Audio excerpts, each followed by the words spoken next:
Did you? Oh, there it goes. I just wanted to see if you hit the button. We were sitting there waiting a little bit. We're not late. It was buffering. It was. You said you had a cold open. Oh no. Oh no. Look at that, Tom. Look at that. You thought you had the upper hand today. Starting the show with calling me branded average-sized wiener, Perna. Is that why my wiener hurts? Have you been stabbing? Is that a voodoo doll again? You cursed my team. Stop.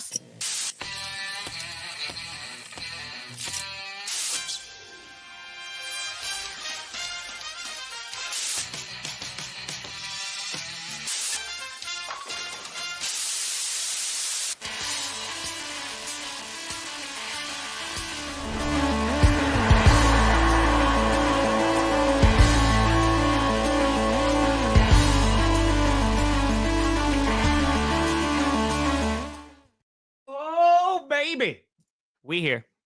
We steer you in the right direction. Welcome to another edition of the Grossi Perna Show. I'm Tom Grossi. That's Brandon Perna. And this is GPS. What have you done? Oh, my Lord.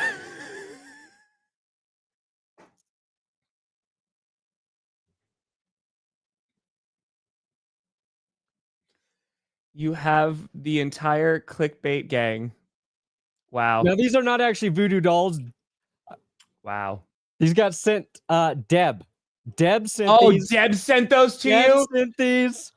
And there's even a little Carmi one. There's a little Carmi one. That is a huge shout out to Deb. Also made the wildflower crown that we auctioned off for the charity event. That is incredible. Yeah. So I went to the P.O. box yesterday. Yep. And Jess was like, okay, you got to open this before GPS. And they're numbered. So Carmi's was first. And then there was mine. And I was like, what are the rest of these? And then it was you. And I was like, oh, God, we got the whole clickbait. And I think Adams, which came with just a hat.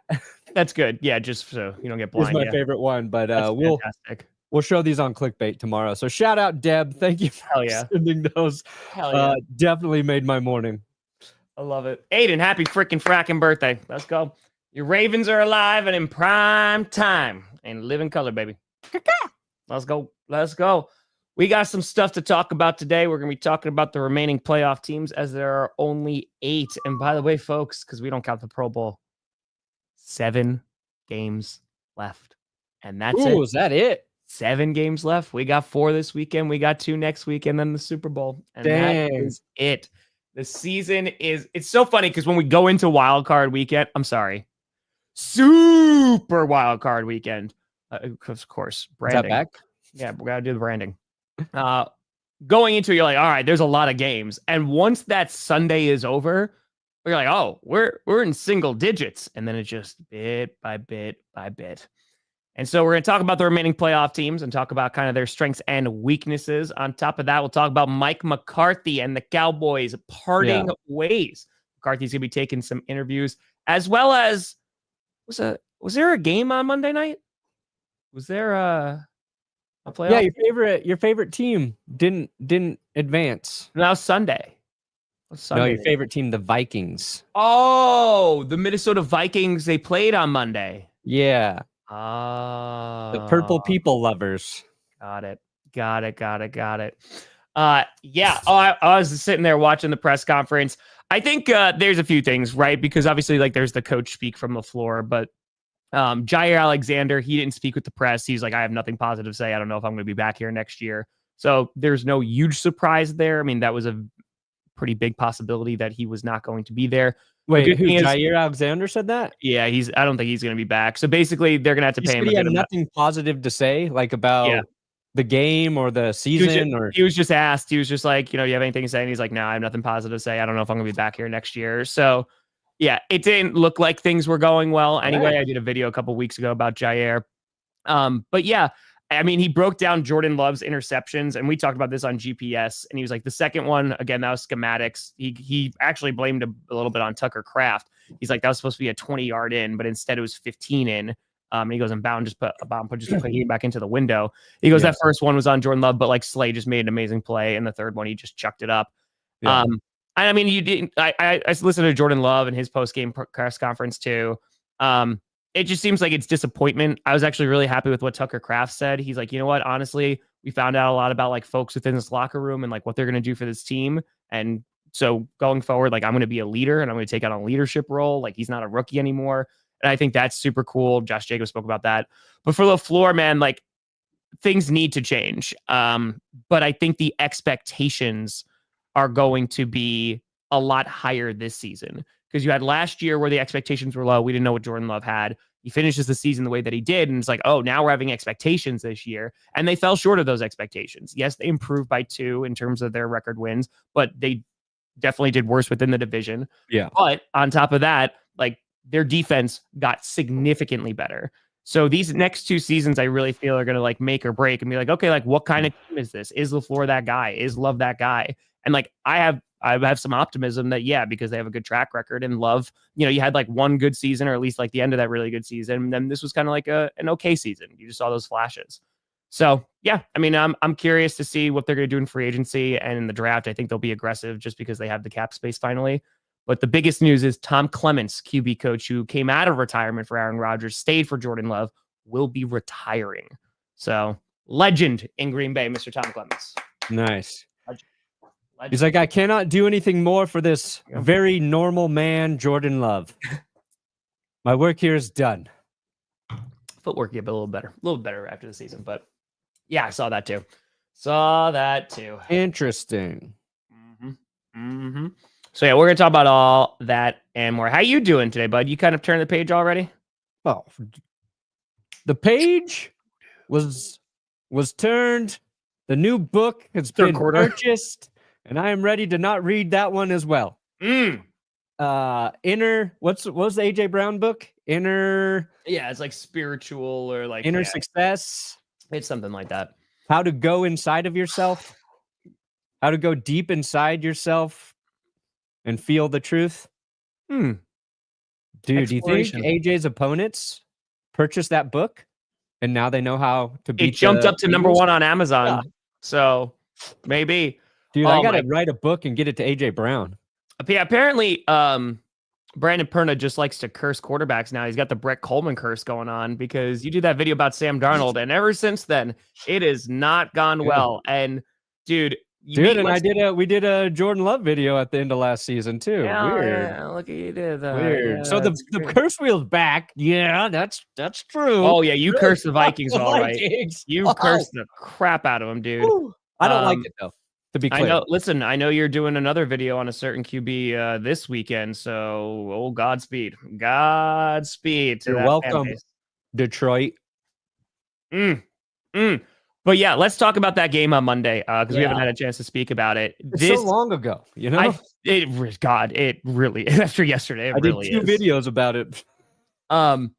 Yeah, Sam Darnold, dude. It's rough. And I see there's this discourse online because the offensive line was not good yesterday. On Monday night. But at the same time, like, holy crap, Darnold held onto that ball many, many times, way, way, way too long, and ultimately got sacked 9 times. They had the same amount of points as they had sacked. And honestly, I know this is going to be a hot take. I think we can put it to bed. I know there was this argument and controversy all year. Guys, I think Joe Burrow is better than Sam Darnold. He got sacked 9 times in the playoffs and they won that game, So yeah, I know that was looking shaky. Everybody was saying, Sam Darnold better than Joe Burrow, but this is sarcasm, by the way. I don't think anybody was actually saying that, right? No, that was your sarcasm. That was sarcasm. Okay. That was a heavy dose of sarcasm. I know it's the internet. It's actually said sometimes fair. I wanted Sam to play well. He played great football for 14 of 16 games this season. He was very good. And then, unfortunately for Sam, in the 2 biggest games of the season, we with extra eyeballs on him, right? It's not a Sunday morning slate of games where the Vikings are mixed in with 7 other teams playing. It is everybody watching. And Darnold played his worst football. I think Kevin O'Connell coached his worst football. I think Sam Detroit does just not like Tony Stafford. held onto the ball for an eternity. Looking back at He that, did.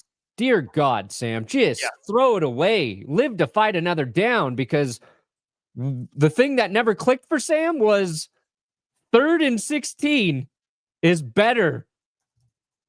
Third and 16 is not better than, like 3rd and 6 because you threw the ball away, Sam. Like, he put the offense in so many bad positions in that game, and I would say 6 of those 9 sacks were all on him. Yeah, dude, it was a rough night, and talk like that. I feel bad because like you do have that like really, really good season, and we're talking about Sam Darnold like, oh, where is he gonna go? And every single time, like we're also talking about him, it's like probably to a worse situation. And now I don't think he's back with the Vikings, and if he is, it is not anything like the contract that he was expected. I think it's on the franchise tag if he comes back. I really do. Anything? Yeah, I think that's if they decide they want him, and it's all on the Vikings. Like, Sam lost all his leverage, right? Yeah. At the end of week 17, it was like, okay, Vikings, best record they've had since what was it, the 98 team or whatever. Yeah. He's in the driver's seat here. If he wants to return, and if Minnesota wants him, like, they're going to have to pay to keep him. And he's going to have options from multiple teams to go out and command a more than a Baker Mayfield type contract, right? It was like, at that point, it was, okay, Baker put it here. Before Monday, you're saying. You add more on that. Yes. And the Baker Mayfield contract always kind of felt like the fair comp for Sam Darnold there. Sure. And I said in the Sam Darnold video, I'm like, the only way the Vikings let Sam go is if he starts in the bed so profusely, like they got to throw out the mattress with him. And then that happened. Yeah. And I did not think that was going to happen. Yeah. I didn't. I thought they might lose, but I didn't think, because Sam was arguably the worst quarterback all weekend. So I feel for him. Yeah. And he's gonna make some bank. And I don't think most GMs out there who are looking for a quarterback are gonna go, okay, those 2 games are only who this guy is. Sure. They might have some concern on who he is in big games, but I think he can go and win a team a good amount of football games, but it does have to be a good situation for him. He can't go to, the worst team in the league and turn them into a 10-11 win team. No. But again, Vikings fans also talking about their offensive line, and the thing is too, that offensive line has gotten better over the years, but the interior, like, because it used to be real, real bad. Yeah. That interior definitely could use some things there. There's good and bad fans, unfortunately, in every single fan base, and unfortunately, you saw some bad fans. That's what happens. That's what happens. Also, real quick, we have the it's true, Jack, excuse me. The Vikings crying on the field. Yeah. I want to bless us with the tones of one Paul Allen. Behind him, Aaron Jones, Addison in motion to the right. 2 receivers left. Rams blitz. Darnold gets away from it. Steps up in the pocket. He's holding it too long. Just run. Throw it, man. Just run, Paul. At the 25-yard line, he's sacked for a 5th time. All he's got to do is pull that thing down and run. Throw it, man. He's holding it too long. If the announcer has the time to say he's holding it too long, you might be holding it too long. And honestly, I've had a lot of time this year because I've been watching the Packers pass rush. So like Jalen Hurts will have like 7 seconds or anything like that. So I understand Vikings fans, but yeah, holy crap, man. Yeah. Holy crap. Hey, let's go. Yeah, it's a run. And I feel like for Vikings fans, it's tough for a couple reasons. I think it's just one of the biggest fall offs in the span of a week, right? Like it's like, hey, we beat the Packers full-blown celebration. We swept them for the first time. It was like, what, since 2017, 2018? Yeah. Huge, like, celebration. We're crushing it. 14 wins. We're going in for the number 1 seed. That did not go well against the Detroit Lions. Honolulu flu came back. And so there was already like well, that just took a lot of wind out of our sail because now we're the 5th seed. We're going on the road. Okay. We got to now see what's going on with Sam Darnold. Now there's not a lot of faith. And then that happens. It's just within the span of the week of 1 seed, 14 wins to, and now we're gone. Yeah. Is a pretty big drop off. But the good news is that the Vikings have JJ McCarthy, and now all that hope and optimism can now be, projected on him to potentially save the franchise. Yeah, and like It's true, Carl. the story for the Bears and Bears fans before this season was like Caleb's going into, the best situation the rookie's gone into for a while. And that wasn't true, but that was the idea. And now it's actually true for JJ McCarthy. He's not a rookie, but he didn't play a single snap this season. So for a young quarterback, he is heading into a phenomenal situation with a great coach. And I think the Vikings bring Sam Darnold back if they don't want to start JJ McCarthy week 1.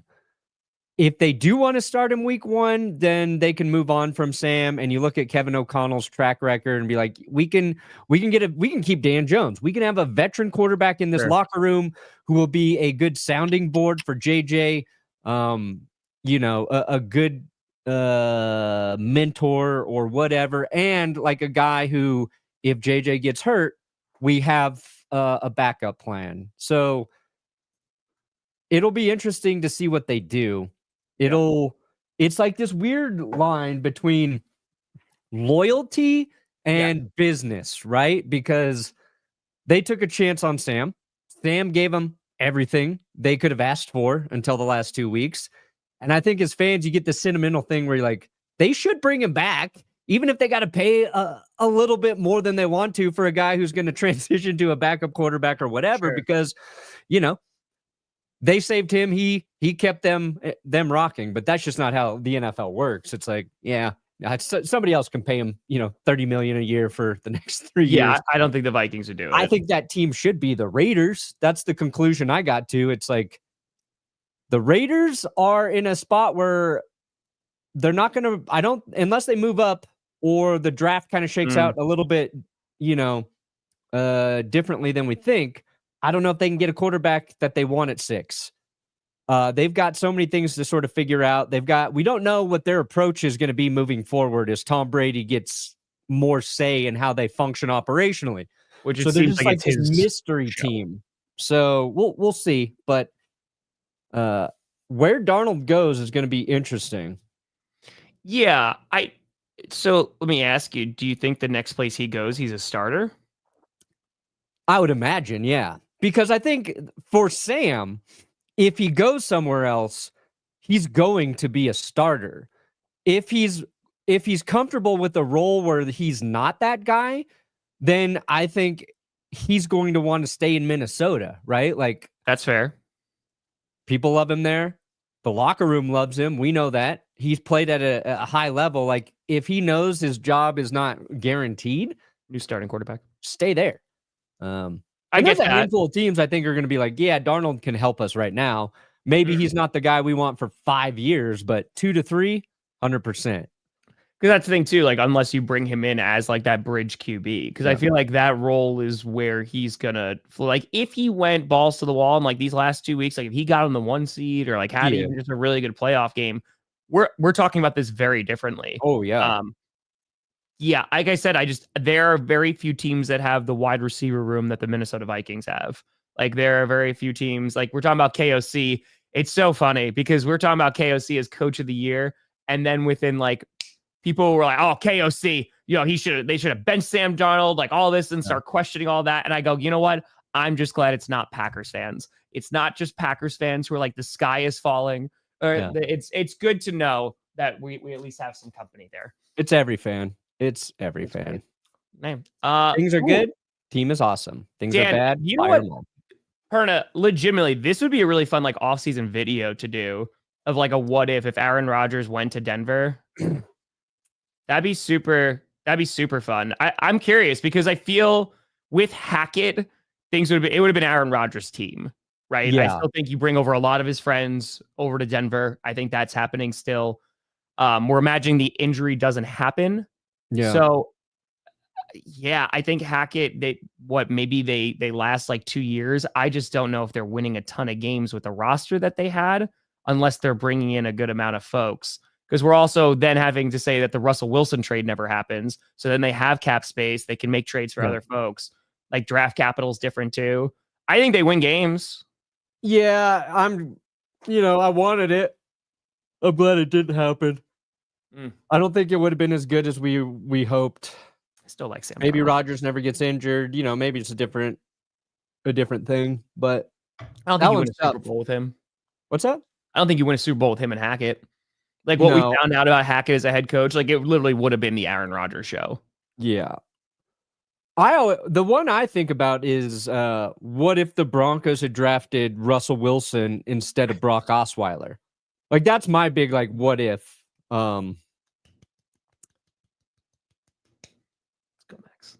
All right, Miles. See how long it took me to read that? Yeah, I did. You know what, buddy? But you're trying your best, and I let you go. Yeah, I read at a 6th grade level. Hey, Max, I think kilometers would have been better, but a huge congratulations. Yeah. Let's go. I mean, what about Brandon? Why don't we just go Brandon? How about Perna? Only Brandon I know curses people. Perna Miles Herzog. Love it, Max. Miles is a solid name. I think it's a good name. Jordan, the funniest thing that could happen just from an NFL standpoint is if the Lions lose to the Commanders on Saturday and every single NFC North team, this is the best division, just goes, nope, one and done. One and done. I don't think it's going to happen. No. I think, the Lions have a pretty fortunate matchup with the Commanders, but man, that is going to be a fun game. I'm super excited for that game. And again, if Jayden Daniels is on one, that run game can get going, let's go. Yeah, I just I think it's a good. I think the Lions are going to score a ton of points in that game. They've had a little rest, which they haven't had for a while. They needed rest more than anyone. So Jayden's going to have to play he's going to have to play the best game of his life to, I think, outscore Detroit, which is possible. He is good. He's been that good, but that's a lot to ask of a rookie. So it kind of feels like the Commanders too have hit their goal. And I think it's difficult to keep pushing forward when you've kind of overachieved to that level. But yeah, we'll see. We'll talk about that in a little bit here. Yeah, I agree with that. I agree. I mean, again, we'll see. But for the Vikings, I think that they have a bunch of free agents coming up, and that would be the concern. But ultimately, if JJ's good, I think that this is just that season where they overperformed and exceeded every expectation possible for them in terms of the Vikings. We were talking about, hey, I mentioned them. I was like, I think their floor. What I say? Because I know it was 10-7 2 years ago. What I say, 8-9 or 9-8. It was something like that. I was like, yeah, I don't think they're gonna be that great. They're gonna finish 4th. They finished 2nd. They competed for the 1st seed, and yeah, they fell apart for 2 games. And not me trying to make Vikings fans feel better, but if you could do that with Sam Darnold and JJ's the guy, yeah, there's a nice JJ's mystery the guy. Man, that was a fun season. Yeah, it sucked to end it like that, but yeah, nobody knows who JJ is as an NFL quarterback, so it makes the Vikings interesting. Yeah. The flip side of that is, Sean McVay is just a hell of a coach. Every time we kind of forget about Sean McVay, he's like, remember me, mother lickers? I vanquish all of my foes, my former underlings. I will outcoach them. I will outcoach Kyle. I am the guy who is actually your fringe coach of the year candidate right now. And I should be getting more attention. Matthew Stafford, your trusty veteran quarterback, try and blitz him. He will just pick you apart. And the Rams have a really tough matchup against the Eagles because the Eagles do not blitz. So that's going to be fun. Yeah. But like the story for the Rams in that game was their defense, right? It wasn't just the 9 sacks. It's that Sam negated 82 yards on those 9 sacks. And we're like, oh God, is the Rams defense a juggernaut now? Like, is this the defense we should be talking about? And I think the Rams defense is going to be that next season. I think they've developed, they've grown, but the slate of teams that they've shut down have not been super impressive in terms of who they are offensively over the last like 5 weeks. Outside of the Vikings, but we saw the Vikings offense struggle against the Lions defense. Sure. And now we're like, wait, was the Lions defense really back, or did they just play the Vikings? So what the Rams defense does against Philly, I think will be a much better metric for us to gauge where the Rams defense is. Sure. And the last time they played Philly, you know, I think Philly kind of ran the ball right down their gullet. Well, they're going up against a much better offensive line, right? Because if you look at the Rams are such an interesting team. And the way heading into Monday night, I was feeling about them was, well, what Rams team are we going to get? Are we going to get the Rams team that went toe-to-toe with the Bills? Or are we going to go to the Rams team that couldn't score a touchdown on this 49ers team, right? And again, it's a divisional matchup, all that great stuff. I don't think anybody and Jared Verse, we've been talking about him all year. Jared Verse is phenomenal and could be up there for defensive rookie of the year. He's had a fantastic year, but their whole pass rush was getting after the Vikings. But it's again about consistency, right? They're kind of middle of the road, or were middle of the road for the entire regular season. They were 17th in points allowed per game. They were 22nd in rushing defense and 20th in passing defense. So like, it was like, okay, but their pass rush was good. So I think that they're going to have a tougher time with Philadelphia, but whole crap. You talk about McVay, the coaching staff, the D-line staff, like they deserve a ton of credit for the way that they attacked that Vikings offensive line, because they were dominating. And it was super cool too. Obviously it was like a really emotional moment for like LA. They're going through it too. So like it was just that was a dope ass win for them. And the Rams are like always a fun team, but it legit is a box of chocolates and you don't know what you're going to get. They're not always a fun team. That's why I call them boring heading into the playoffs. But they were fun against the Vikings. Yeah. They are fun. Puka's fun. When their offense works. Cup has been a little disappointing. Yeah. But. And so like this is like, all right, they outscored the Bills. That's impressive. But it was like, okay, they hold the Niners to 6 points. They only scored 12. They hold the Jets to 9 points. They get 19. They hold the Cardinals to 9 points. Yeah. Their starters don't play. And then they hold the Vikings to 9 points. Had the Vikings, beat Detroit and their offense looked good in that final game, I would be super impressed with the Rams. I'm not trying to take anything away from the Rams. The reason I'm saying this is like I was writing, working on power rankings. And yesterday I was thinking about it. I was like, I'm ready to go all in on the Ravens defense. Like that's going to be the angle. And then I'm like, wait, but, and this has been like a narrative all season for, I think, every good team, because there's been like this tier of football teams this season who are all just fucking bad. They suck. There was a lot of bad football teams. Correct. And then there was, your middle tier teams. They beat up on those bad teams, as did the good teams. And you can look at that, I think, for every single team in the playoffs this year, having a nice run against, whoever. In the AFC West, our nice run was against the NFC South. The Broncos swept the NFC South. So I'm not trying to like take away from the Rams here.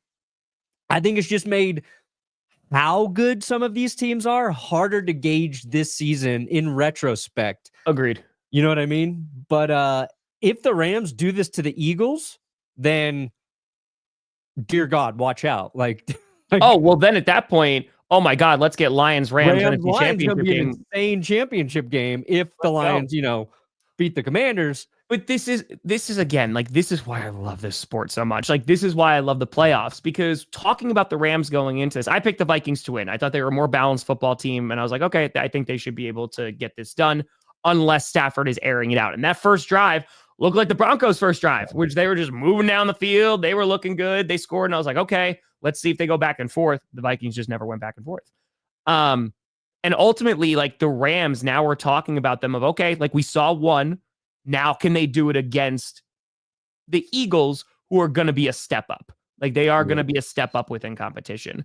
But you talk about Nakobe Dean, which Packers got injured up the wazoo. But dude, Nakobe Dean, he's out. He suffered that injury. He got carted off. That just sucks. So that's not going to make their defense any better. And I like Nakobe Dean. He's definitely improved. But what do they need to win it all? It's Saquon.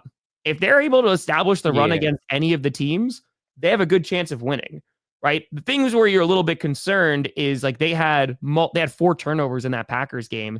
And until the very end of the fourth quarter, that was a very close game. Yeah. So, but the Packers defense has been much improved this year. Saquon also slid too. Like he could have ran it off for another touchdown. So they could have extended that lead a little bit more. But it's running through Saquon and having a great defense. So losing Dean is not going to help, but they still have a great defense and they can go toe to toe with anybody. And if it winds up being what the anticipated championship game is with the Lions and the Eagles, like that's going to be a real interesting game. Yeah. I don't think we're going to hear Jared Verse's name much against Philly. Ooh.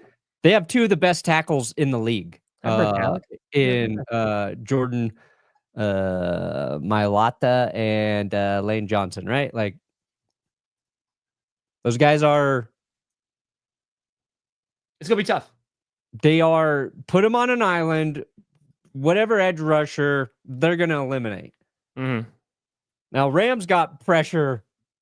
A lot of their pressure came from the interior in that game, and Kobe Turner. So. We'll see. I just think the Eagles can take away the pass rush, and even if they don't, they can run the ball. And if you're running effectively, it becomes harder to pass rush. If Philly gets a lead, it becomes harder to pass rush. Sure. So I think the Rams. I think Matthew Stafford kind of said that. He's like, our offense. We haven't played well, and we got an early lead. We allowed our defense to, just do what they do when you get a lead, and that's just attack. Yep. And so, that game's going to be really interesting. And we, outside the Commanders, were the only team who kind of were, in the 5, 6, 7 seed who won. So the rest of it's your top 4 seeds. So we get really good games, really good matchups. I agree. Saquon, I think, is just going to be the difference. I think Saquon Barkley is the most important player this week who's not a quarterback. I agree. And there's 3 insanely talented running backs this year, all in the playoffs right now. Barkley, Henry, Gibbs. And the Lions are getting David Montgomery back. So, I love that. And the underrated guy in that mix, James Cook for the Bills, who's been a staple of their success. So I love it. I love that the running backs are all impactful. They all had great seasons. Yeah, man. And we've been able to talk about them all year. Like if we wind up seeing like Gibbs and Montgomery going up against Barkley, bro, and again, like the AFC is setting up nicely too, because I think whatever that championship game is going to be a lot of fun. Yeah. Before we get into those remaining teams, so the Cowboys and Mike McCarthy, they are parting ways. Rumor is that they were in contract negotiations. That's why they turned down that interview that the Bears requested of Mike McCarthy. They were like talking about it, and they couldn't have come to an agreement about extensions. But ultimately, they decided, nay, you're leaving. Yeah. And so now the Cowboys. I don't know. All right, so the Jaguars right now, they have Trent Baalke, right, as their GM, and that's kind of like, okay, don't know how I feel about any head coach going there in that situation. Saints, they got their cap, they got Mickey Loomis as well. But when it comes to ownership, you're looking at the Jets and you're looking at the Cowboys is that going to potentially deter any folks? And you're the head coach of the Dallas Cowboys and all that great stuff. But at the same time, I don't know if that is the most attractive place to go and coach right now in this offseason. Yeah, dude. Here's what's concerning to me. If Mike McCarthy didn't want to stay there, contract negotiations stopped. Like, what leverage did McCarthy really have after this season? Sure. Why did Dallas not want to pay him if, like that's just is a weird spot. Usually you kind of want to know that decision earlier, sure. You miss out on the first round of interviews or whatever, but yeah, what the Cowboys do, it's going to be important. The Deion Sanders rumors there are funny. Oh my God. That's not happening. Deion's staying here in Colorado. Don't you try to take him away from our Buffaloes. Please. The amount, oh my God, it would feed families. It really would. If Deion went to the Cowboys and then the Giants draft Shedeur, oh my God, please, please, please, please. I was mentioned in the chat. It'd be amazing. It'd be amazing. It'd be amazing. But yeah, I don't think that's the most attractive option. I don't. Like, you look at the Bears, and I feel like the roster is like, oh, I like this roster. Yeah. Yes, you need to get more of an offensive line. Yeah. GM ownership, okay, that's the argument there. But like with the Jets, man, like I don't even know. Who knows who's going to be on that roster next year? It is interesting. You need a GM and you need a head coach. You got the Saints. I don't know, man. Like Vrabel, like he went with the Patriots. That was just like, okay, let's pretend to interview a few people. And now we got Mike Vrabel. He's good. He's ours. You guys go do whatever you got to do now. Raiders are interesting. I mean, we'll see again, like you said, with Tom Brady, how much he's going to have a sway in things. And it seems like a good amount. How dare she? How dare she? Right, real quick.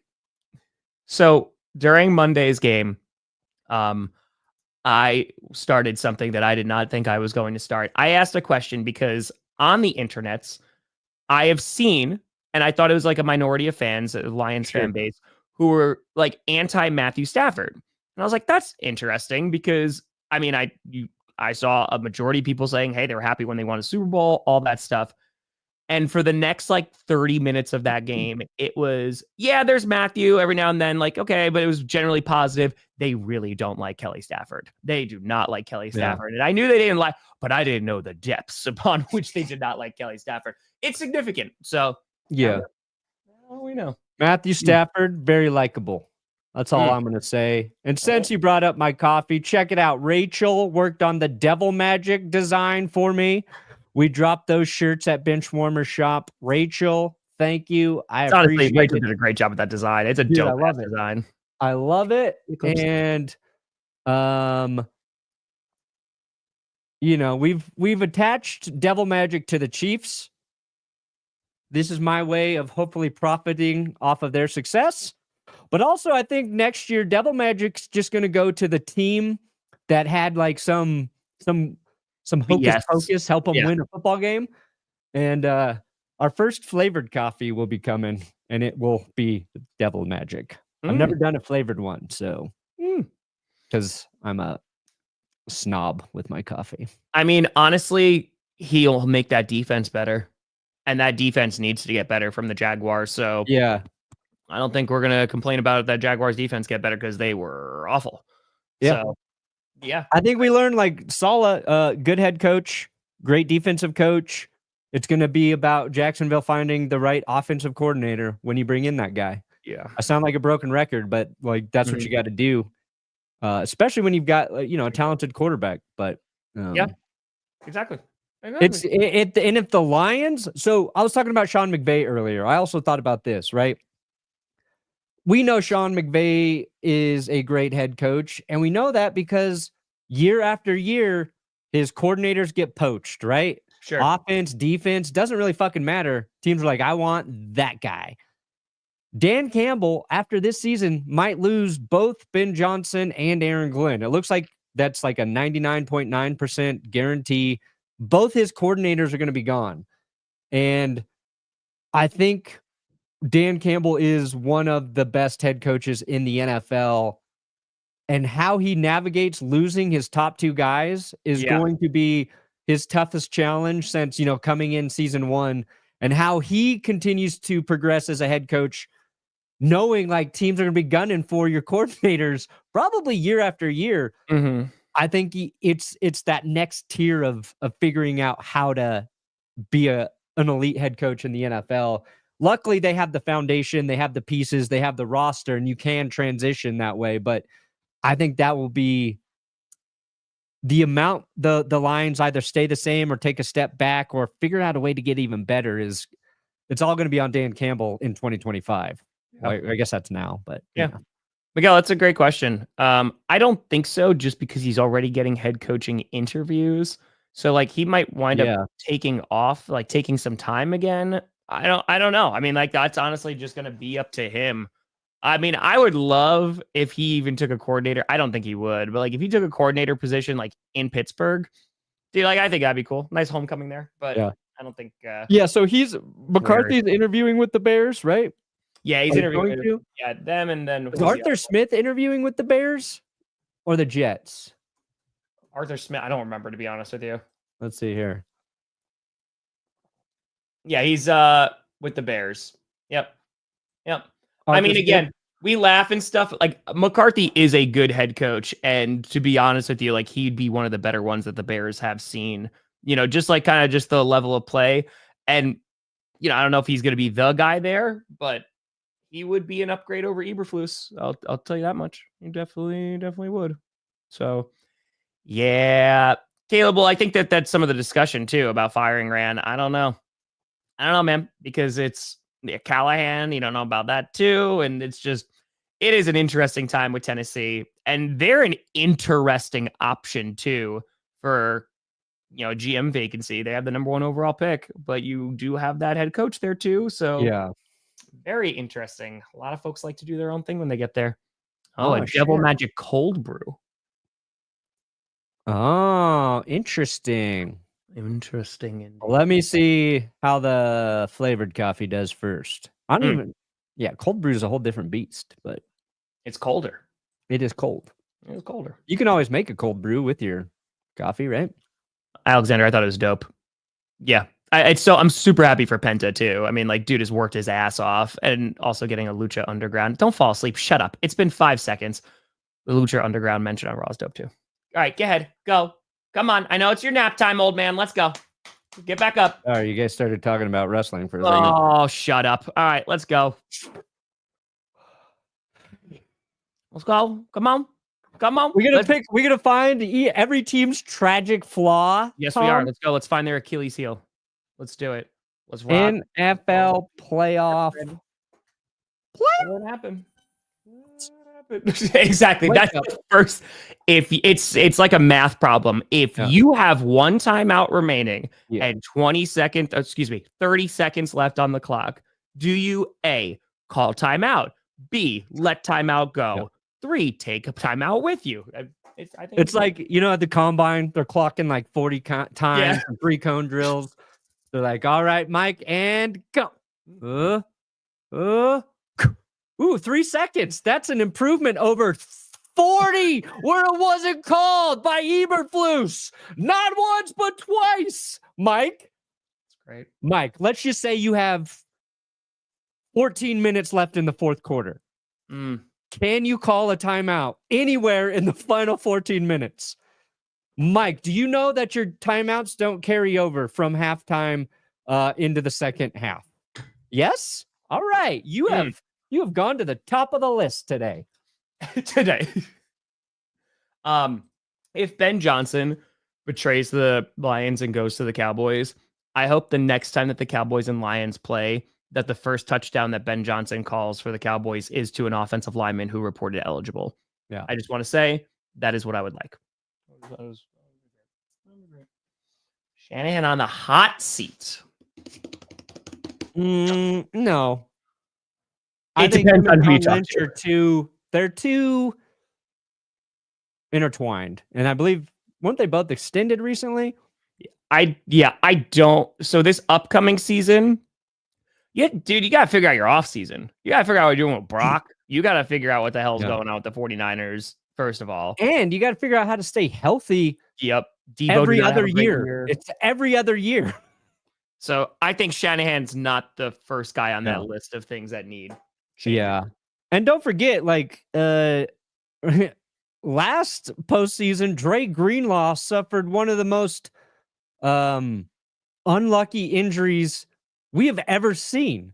He was literally running onto the field and his Achilles popped. And this season, the Niners, they went through so many key injuries, and you can't say that's just an excuse. You can't say, oh, don't lean on that. The Lions. But fuck, dude, when your team loses all of your key players 4 different stretches, they're going to underperform. But yeah, who's Brock Purdy? Who's Brock Purdy? Yeah. How much money does he get? Yeah. There's some interesting things for the 49ers. I think 49ers fans, they got to go another 5 years at least with Kyle Shanahan before they can enter the Steelers realm of, all right, it's time to fire our very talented head coach. But in that vein, though, I mean, there's some similarities. Of course, the biggest similarity is Tomlin's 0-6 in their last playoff game, and Shanahan's brought him to a couple Super Bowls. Yeah. But about getting over that hump. Brother, listen, as someone who had 2 back-to-back Hall of Fame quarterbacks, we went to a total of 3 Super Bowls, right? We won 2 of them. I would have loved to get back to a Super Bowl and saw how difficult that was to do. And Lions, I think it yeah, man. Dude, Kyle Shanahan coached a team to the Super Bowl with Jimmy Garoppolo, for fuck's sakes, guys. Yeah, that's honestly, that's valid. It's very, very, very valid. They took the last guy in the draft and got to the Super Bowl. Appreciate you, Richie. So, yeah, it was not a great season, but dear God, I don't think Kyle's the problem. But I understand. If you want to buy into Kyle being the problem, go watch Grant Cohn every day. Make that guy your enemy, and go live in that world. Yeah. And will I over support Kyle? Damn right I will. I'm loyal to the Shanahans. I love the Shanahans. Mike Shanahan, one of my Lord and Saviors. So. I will die defending that man. Anyway. All right. Every team's tragic flaw. We're going to start right at number 1 here. The Chiefs. All right, buddy. Brandon, take the floor. What do you got, my friend? Well, I want to believe that, maybe a little too much rest is a problem. But I think when you sleep with the devil, it's only going to benefit them. They are going to be the freshest they have ever been, Kansas City. Honestly, I think we have seen the Chiefs' offensive line play significantly better the last few weeks of the season, right? That was, oh God, their tackles are issues. The reason these games are close is pressure. Mahomes has been hit more than he ever has. They eliminated that when they played the Texans last. That game also had the horrible Tank Dell injury. I think that really just took the life out of the Texans in that game. And next to the Rams, the Texans had one of the most effective pass rushes in the wild card round. So I don't think the Chiefs have a tragic flaw. Saying the Chiefs have a tragic flaw is a fucking asinine thing to say. I'm not going to say it. But the way Houston wins this game is they continue what they did.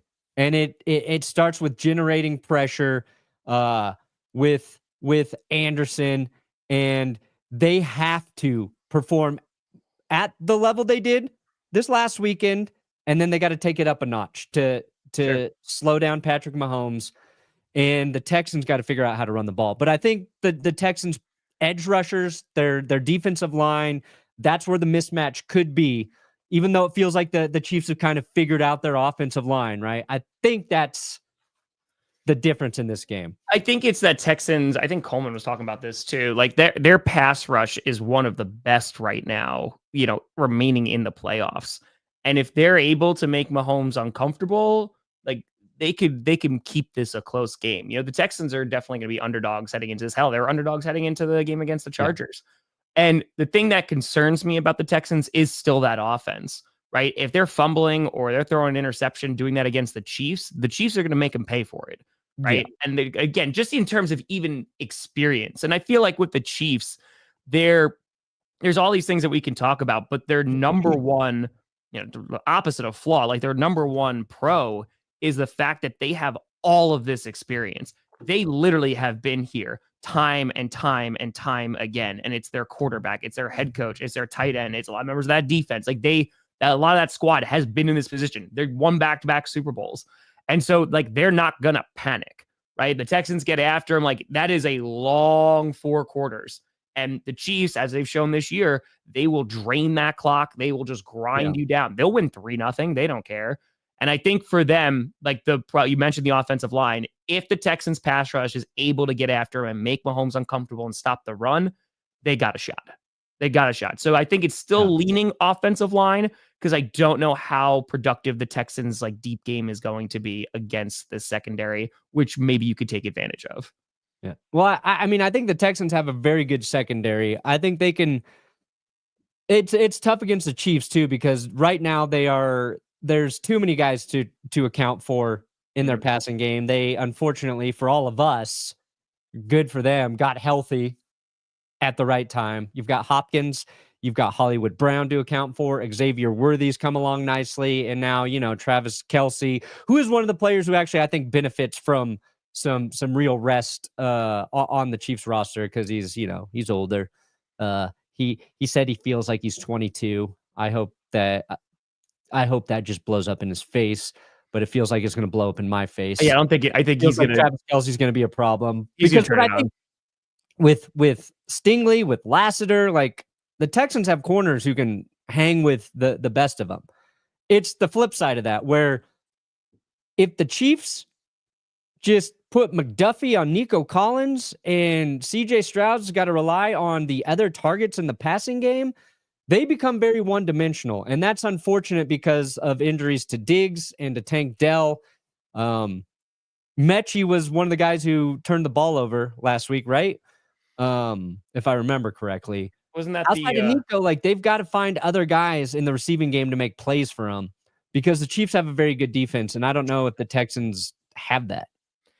Yeah. Again, I think in terms of the Texans, like their flaw is going to still come down to their offense. They've lost some of their biggest weapons, and they were very slow coming out of the gate against the Chargers. Their defense was obviously like the catalyst and one of the main reasons why they won. So I think it's just that off. And again, a lot of that's not even their fault, but it's gonna be tough. It's gonna be a tough game, but I hope the Texans keep it close. One other tragic flaw for the Texans, Tom. It is it is Mr. Late Hit himself, Azeez Al-Shir. I predict during the national anthem, runs across the field, it's Patrick Mahomes. Doesn't take Mahomes out of the game, ejected. So bicycle kick. Yeah. Doc, listen, brother. I don't know how many late times... hit. I'm coming in for the early hit. Game ain't even starting yet. And I'm getting Mahomes. He's just warming up. Doc, that's the best part. It doesn't matter. Yeah. None of the regular season matters. The only reason it matters right now is because of seeding. That's literally the only reason. So yeah it does not matter. Rams. I don't know if the Texans are the team to upset the Chiefs. So yeah, I would love it. I'm going to be a huge Texans fan. Yep. Right. I am right now. I feel it. I love you. Azeez Al-Shir, my favorite player on earth right now. Nico Collins, greatest wide receiver on planet Earth right now. CJ Stroud had the slump, out of the slump. Joe Mixon better run for 200 yards. So real quick, there is a comment because congratulations to Patrick Mahomes. They just had their newborn. Third baby? Golden. So it's Bronze, Sterling, and Golden now. That's their kids' names? Yeah. So the latest, the new baby's name is Golden. So I literally was just scrolling Twitter and the top comment underneath was, if Tyreek Hill did this, he'd be on zinc. And I was like, it's well done. It's well done. And then I kept on, I was like, okay. I was like, that's enough Twitter, but we're gonna move on. But yeah, that was great. So congrats to the fam for the new edition. Yeah. Bills Ravens. Holy crap, man. One of the games one of the most highly century, Tom. anticipated games. They obviously played earlier this season. The Ravens were triumphant in that. But as was mentioned in Super Chat before too, the Bills were missing a good amount of people in that game.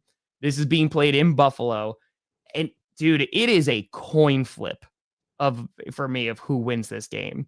Because I think it's a matter of which version of the team are we going to see, right? The Ravens, I want to believe so badly, but they burned me so bad in that AFC Championship game. Because they just got away from their game. So here, I don't think they're going to.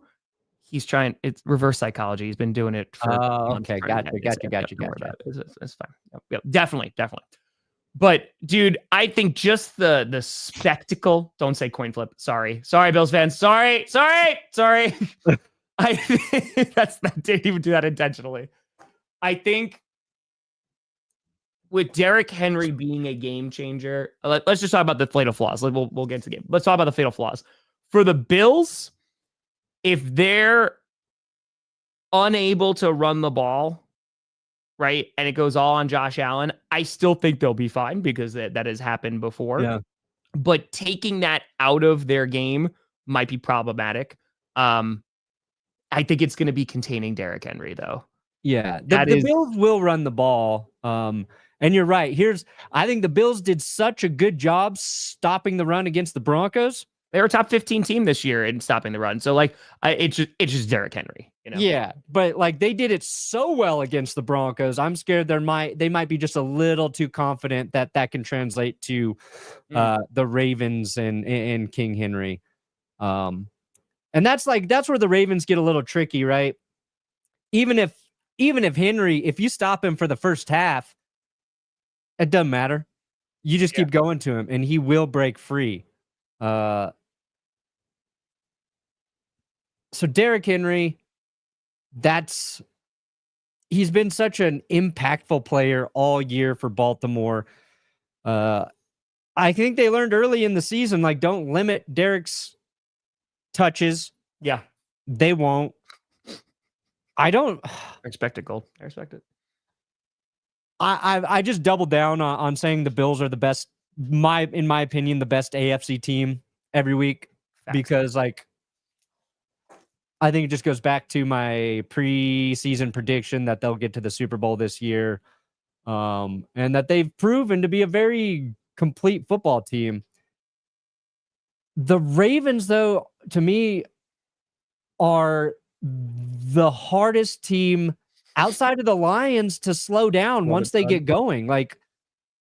If the Ravens score first, it's like they become impossible to keep pace with. Yeah. Now the Bills, they show they can keep pace. They did it in that Rams game. I don't know what the Ravens' tragic flaw is right now. I think it's for both. So Zay Flowers is a we'll see, right? We don't know if he's going to be playing in the divisional round. That'd be a loss. I feel like you're looking at both secondaries for both the Bills and the Ravens as well. If this could just turn out into turn into a shootout in which they're just launching the ball, which would be fun. I thoroughly enjoy it.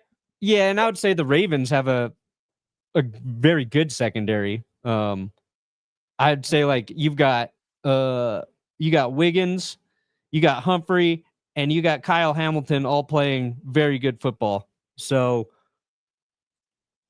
I don't know, man. It's gonna be interesting, man. It's gonna be fun. I just want to watch this game. Agreed. I cannot wait for this game. I'm gonna figure out a way to just say the Bills will win, but I don't know. Yeah, I mean, the thing that I'm looking at, the game that I'm looking at for a reference point right now, and they are two very different teams, is when the Ravens played the Eagles. That's kind of what I'm looking at.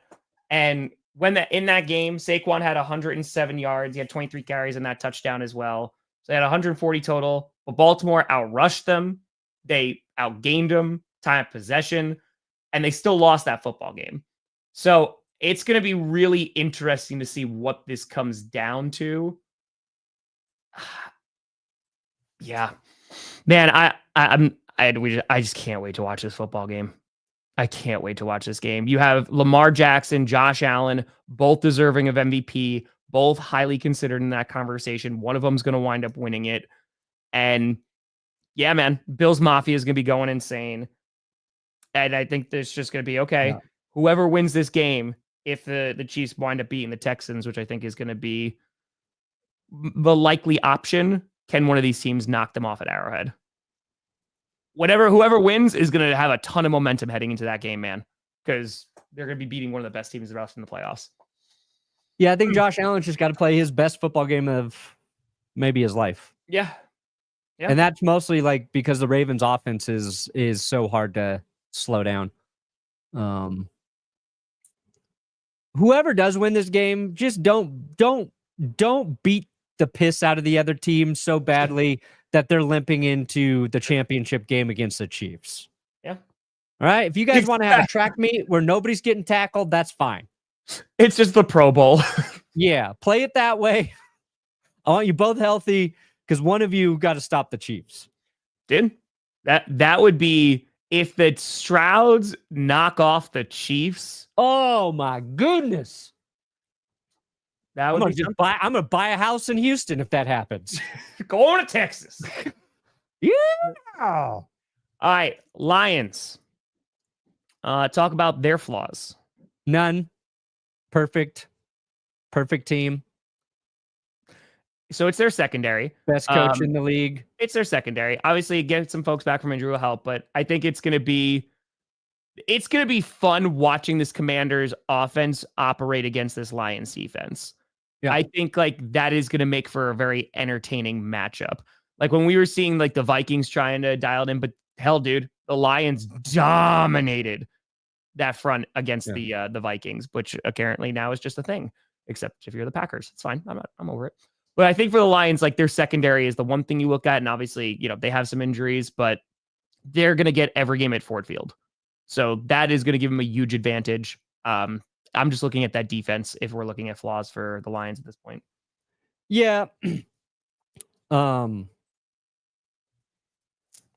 true. We know De'Ami Brown's played really well recently for the Commanders.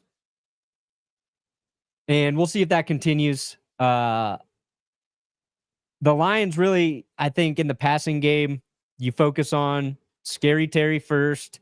Brown's been good. To me, for the Commanders, like it feels like Zach Ertz has to have a big game for them if they're going to hang with Detroit. Mm-hmm.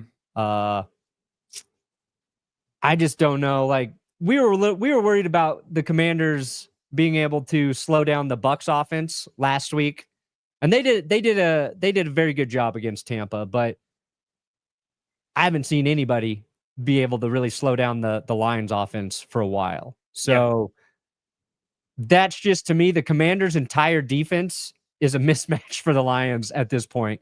Yeah. Like, I think what I'm honestly a little curious to see is with Montgomery coming back, we know he's playing through his knee injury, but what we've watched without him is Jahmyr Gibbs is so good. Yeah. It is Derrick Henry, it is Gibbs, and it is Saquon Barkley. Those three running backs are insanely talented. Are the Lions better by taking any amount of touches away from Gibbs? Like, I don't know how they work Montgomery in, and they're different, and what Montgomery brings to their offense is different. But like Jahmyr Gibbs, it is hard to justify not getting that ball in his hands as many times as you can in a game. Yeah. Well, and that's what I'm saying too. Cause like, obviously the injuries are along the D line, but like seeing the way that they handled Minnesota, like that is like, I trust Aaron Glenn. The reason I say the secondary against the Commanders is because Jayden Daniels can just extend the play. Sure. Right. So like he could just be like, all right. And just he'll just wait or run all around. And that I think is going to be the challenge. When Dan Campbell was asked about, can anybody really stop a scrambling QB? Because it's going to be difficult. So that is where the Commanders are going to have. The Commanders are going to, I hope they play this game as loose as they did against the Buccaneers. Obviously, they very much benefited from that fumble. Yeah. But if they're playing like, hey, we have nothing to lose, like we're going for it almost all the time, why not? Because if there is a team that has all the house money right now, it is the Washington Commanders. They're the 6th seed. They made it here. The new first-year head coach, or at least for the Commanders. Brand new quarterback. Let's rock. Like, go nonstop. Last week we had the battle of the Seans. Sean Payton versus Sean McVay. This game we got the battle of the Dans. So I'm going Dan Campbell, though. I think the Lions might be a close game for a while, but I think the Lions are gonna remind everybody why they're the 1 seed. Eagles, Rams. Dude, and you know what's funny too? Because like if this was the wild card matchup, I was like, all right, it's the Eagles, and then we're like moving on with our day. Yeah. But after seeing last week, you mentioned Kobe Dean getting injured too. It was mentioned in the chat. And that's just unfortunately just a really crappy injury. This is fascinating because Stafford, I don't think is going to have as many people open as he did in the last game because that Eagle secondary is really good. They're the best. Cooper Kupp's been so quiet this last second half of the season. Correct. Like, where has he gone? 1 reception last game for 29 yards. You know what his stat line was the week before, Tom? 1 reception for 29 yards. Yeah. I think the Eagles' flaw is just Jalen Hurts. I think it's just... I don't know if enough people are criticizing him this week. You got to criticize him for him to come out and be like, oh, shit, he's pretty good. I think it's the efficiency of that offense because the Packers gifted them so many opportunities, and that was still a really close game for a long, long time. The Rams, if they're able to get the pressure that I don't think they will, but if they're able to get the pressure on Hurts to force mistakes, then we're talking. But then you just have to contend with Saquon, right? So for the Eagles, I agree. It's actually, making the most out of those opportunities that your defense is giving you on offense. Because if they are able to shut down Saquon, which is going to be very difficult, the Rams got a shot, definitely. And Stafford was a mismatch for the Vikings, right? Like, the Vikings are a blitz-heavy team. They have been all season. Stafford's too good against the blitz. Vic Fangio doesn't like blitzing. So I was writing power rankings this morning, and I was like, I got to the conclusion the mismatch is the fact the Eagles aren't going to blitz. And then I was like, let me go check this stat. Let me go double check and make sure Fangio hasn't done something different because all this time with Denver, they didn't blitz. And sure enough, fifth lowest blitz rate of any team this season, Philadelphia. Why do they play that way? They've got the secondary. They don't need to. They've got a strong defensive front. Their linebackers have been great. Zach Bond's been, a lot of people's favorite story this year. So it's just like their defense is solid and they can match up with Kupp. Then you're looking at Higbee, who left the last game, but before Higbee went down, he was tearing apart the Vikings, was coughing up blood. He went to the hospital, but I think he's going to be able to play. Yeah. So it really comes to I think the Eagles securing and making sure Puka Nacua doesn't beat you. And if that's not happening, I don't know if I think Kyron Williams is a great running back. I don't know if I trust the Rams to outrun the Eagles in this game. You know what I mean? Sure. So, I mean, when they played last time, Barkley was 250. He ran on them. He beat the crap out of them. So like that Rams, you're going to have to stop the run because I don't think your defense is going to get as many opportunities like you did against the Vikings. So, looking at these games, I'm excited for Lions Commanders just because I think of what that could turn into. The defense of the Texans is going to keep that game interesting. Yeah, I think all eyes right now are just on the Bills Ravens. A lot of people have that game circled, and we could have phenomenal championship games. So we'll see. Perna, what do you got coming out today? Power rankings. There you go. Yesterday, well, I guess technically today at 1 a.m., I put out if the NFL was scripted for wildcard weekend. I think it's the longest one I've put out. It is, I think, the best one I've ever put out. So go check that out. And I'll have predictions coming out later today.